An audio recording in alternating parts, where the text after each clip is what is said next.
Hello बच्चों, कैसे हैं आप सभी लोग? अच्छे होंगे। एक नए ब्लॉग में आप सभी लोगों का स्वागत करते हैं। इस ब्लॉग में हम चर्चा करेंगे व्यंजन संधि के बारे में। पिछले ब्लॉग में स्वर संधि के बारे में हम चर्चा कर चुके हैं विस्तृत रूप से। स्वर संधि के 5 भेद होते हैं: गुण संधि, दीर्घ संधि, वृद्धि संधि, यण संधि और अयाति संधि। और इस ब्लॉग में हम चर्चा करेंगे व्यंजन संधि की। तो पहले परिभाषा: व्यंजन के साथ व्यंजन या स्वर के मेल से जो विकार उत्पन्न होता है उसे व्यंजन संधि कहते हैं। व्यंजन के साथ व्यंजन या स्वर के मेल से जो विकार उत्पन्न होता है उसे व्यंजन संधि कहते हैं। इसके नियम निम्न प्रकार से हैं। 6-7 नियम हैं इसके, वो हम आपको सभी बताते हैं। पहला नियम ये है कि जब पहले नंबर पे नियम इस प्रकार से है कि यदि स्पर्श व्यंजन पता है का से मा तक होते हैं, पिछले ब्लॉक में हम बता चुके हैं। यदि स्पर्श व्यंजन के प्रथम अर्थात का, चा, टा, ता, पा प्रथम अक्षर के आगे कोई स्वर अथवा किसी वर्ग का तीसरा या चौथा वर्ण या रा, ला, वा आए। फिर से देखिए, यदि स्पर्श व्यंजनों के प्रथम अक्षर अर्थात प्रथम अक्षर कौन कौन से होते हैं? का, चा, टा, ता, पा के आगे कोई स्वर अथवा किसी वर्ग का तीसरा या चौथा वर्ण अथवा या रा, ला, वा, सा आए तो का के स्थान पर गा, चा के स्थान पर जा, टा के स्थान पर डा, ता के स्थान पर था, दा और पा के स्थान पर पा, फा, बा हो जाता है। जैसे दिक धन अंबर, दिक धन अंबर। अब का देखिए आया स्पर्श व्यंजन प्रथम, तो अंबर उधर स्वर आया तो का के स्थान पर तीसरा क्या हो जाएगा? गा, और वो आधा हो जाएगा क्योंकि दिक का के नीचे हलंत है, आधा अक्षर है दिगंबर। दिक धन अंबर बराबर दिगंबर, दिगंबर। वाक धन ईस, वाक धन ईस, तो का की जगह पर तीसरा क्या आ जाएगा? गा, तो वागीस, वाक धन ईस बराबर वागीस।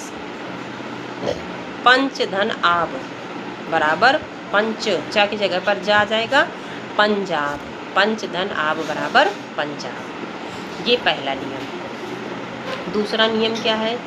यदि स्पर्श व्यंजनों के प्रथम अक्षर अर्थात का, चा, टा, ता, पा के आगे कोई अनुनासिक व्यंजन आए तो उनके स्थान पर उसी वर्ग का 5वां अक्षर हो जाता है। अनुनासिक व्यंजन बताए गए हैं ना, अगर वो आए तो उसी स्थान पर क्या हो जाता है? 5वां अक्षर हो जाता है। जैसे वाक धन मय बराबर वाक धन मय।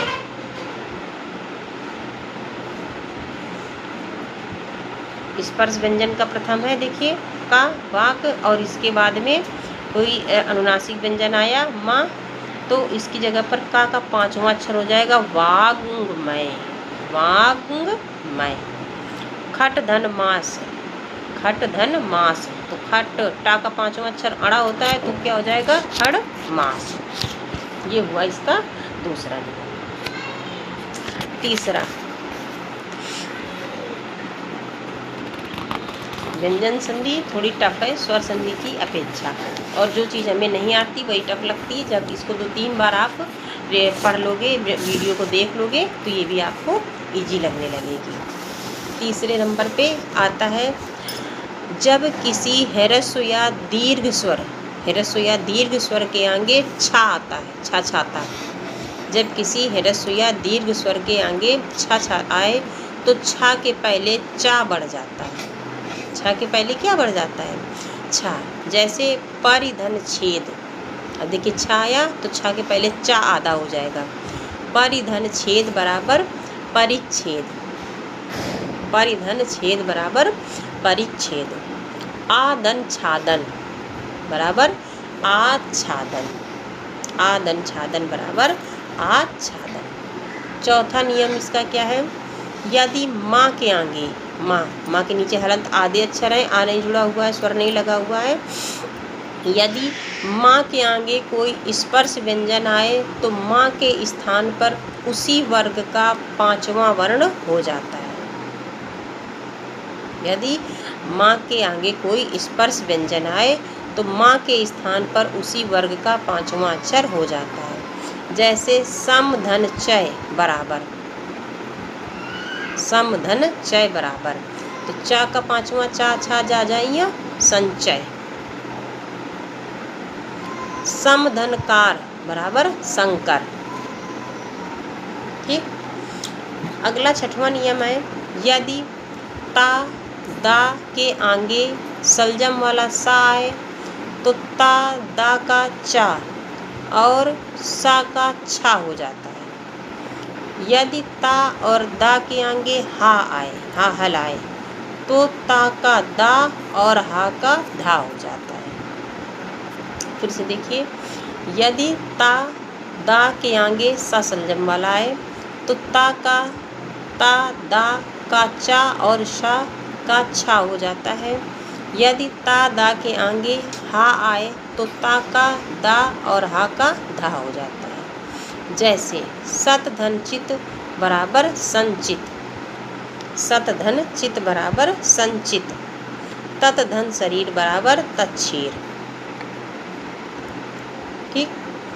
7वां नियम है, इस व्यंजन संधि थोड़ा टफ है, आप वीडियो को 2-4 बार देखेंगे तभी समझ में आएगा आपको।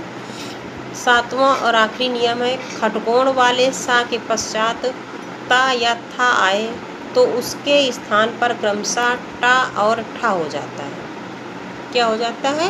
टा और ठा हो जाता है। जैसे आक्रश धन टा बराबर आकृष्ट, तुस धन ता बराबर तुष्ट, दुस धन टा बराबर दुष्ट,